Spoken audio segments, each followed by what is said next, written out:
এই যে রায়, সেই রায়কে মানুষ ঘৃণাভরে প্রত্যাখ্যান করার পাশাপাশি এই বিচারপতিদের উদ্দেশ্যে বলতে চায় এবং আমরা দলের নেতাকর্মী হিসেবে বলতে চাই যে বিচারপতি তোমার বিচার করবে যারা, আজ জেগেছে সেই জনতা। তোমরা এমনই বিচারকে পরিণত হয়েছ যে তোমরা বাংলাদেশের বিচার বিভাগ যে সাংবিধানিক পদ, মহান সংবিধান যে তাদেরকে যে পবিত্র দায়িত্ব দিয়েছে, সেই দায়িত্বের বাইরে গিয়ে এই ইতিহাসের আস্তাঘুরে নিক্ষিপ্ত হওয়ার মতো যে অবস্থা আওয়ামী লীগ, সেই আওয়ামী লীগকে আজকে অক্সিজেন দেওয়ার জন্য যে অপচেষ্টা তারা চালাচ্ছে, সেই চেষ্টা সফল হবে না। এবং এই আওয়ামী লীগের যে যারা চেলাচুপান্ডা আছে, যারা বাংলাদেশের সাধারণ মানুষের শ্রমের ঘামের টাকা বিদেশে পাচার করে বাংলাদেশকে একটা দেউলিয়া রাষ্ট্রে পরিণত করেছে, তাদের সহযোগী হওয়ার কারণে এই বিচারপতিদের বিচার বাংলাদেশের মাটিতে হবে ইনশাআল্লাহ। এবং আমরা স্পষ্ট ভাষায় বলতে চাই, আপনারা এই বিচারপতির মহান উর্দি পরে যে জঘন্য কাজগুলি করতেছেন, আপনাদের বিচার দেখার অপেক্ষা আমরা আছি। এবং আমরা আপনাদের উদ্দেশ্যে বলতে চাই, যতই তারেক রহমানের কণ্ঠকে রোধ করতে চান না কেন, তারেক রহমান আজকে বাংলাদেশের গণমানুষের নেতা হয়ে গেছে।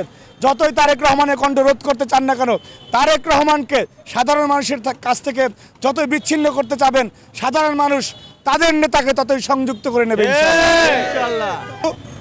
আপনি দেখবেন সাম্প্রতিক সময়ে আওয়ামী লীগের জেনারেল সেক্রেটারি ওবায়দুল কাদের সাহেব, যারা কাউয়া কাদর ডাকে মানুষ, এটা বিএনপির নেতা কর্মীরা ডাকে না, এটা সাধারণ মানুষ ডাকে।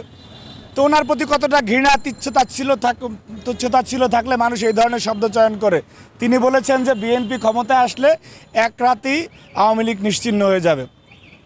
একটা দল ক্ষমতায় থেকে কত জঘন্য অপরাধ করলে, একটা দল ক্ষমতায় থেকে কত বেশি লুট করলে, সাধারণ মানুষের উপরে কত জুলুম করলে তাদের মধ্যে এই ধরনের ভীতি তৈরি হয়। একটা দল এবং তার দলের সভানেত্রী কতটা একজন নেতাকে ভয় পেলে তার সমস্ত কথাবার্তা বন্ধ করে দিয়ে আজকে সামাজিক যোগাযোগ মাধ্যমে তারেক রহমানকে নিয়ে লিখলে সেটাও তারা ভয় পায়। তারেক রহমান আজকে কতটা জনপ্রিয়, এটা আওয়ামী লীগের তাড়নার মধ্যেই প্রতিফলিত হচ্ছে। তারেক রহমান, আওয়ামী লীগ যেরকম জনগণকে ভয় পায়, সেরকম জনগণের নেতা তারেক রহমানকেও ভয় পায়।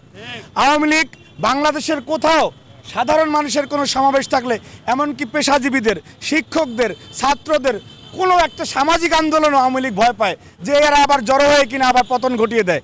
সেই সমস্ত নিপীড়িত মানুষের, শ্রমজীবী খেটে খাওয়া মানুষের একমাত্র এবং অবিকল্প কণ্ঠস্বরের নাম দেশনায়ক তারেক রহমান। যার কারণে আওয়ামী লীগ তারেক রহমানকে ভয় পায় এবং তাদের এই ভয়ে ভয়ে একদিন ভীত হয়ে আওয়ামী লীগ এই বাংলাদেশ থেকে চলে যাবে। এই আওয়ামী লীগের অবস্থা অন্যান্য যে ছোটোখাটো নাম সর্বস্ব এই যে দলের মতো হয়ে যাবে ইনশাল্লাহ। কারণ আওয়ামী লীগ বাংলাদেশের সাধারণ মানুষের কাছ থেকে অলরেডি বিচ্ছিন্ন হয়ে গেছে। স্বাধীন বাংলাদেশে একজন নাগরিকের কথা বলার স্বাধীনতা হরণের আরেকটি নিকৃষ্ট উদাহরণ আজকে কোর্ট থেকে তৈরি হলো।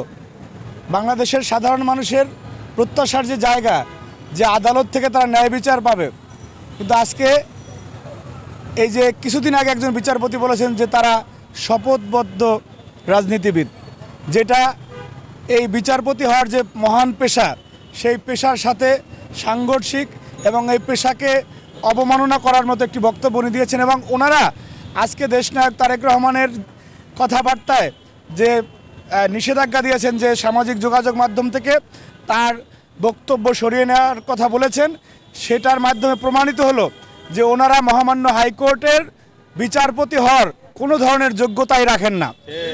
ওনারা শুধুমাত্র গণভবন থেকে যে প্রেসক্রিপশন দেওয়া হয়, শেখ হাসিনা যে রায় লিখে দেন, সেইটা ওনারা এই হাইকোর্টে পাঠ করেন মাত্র।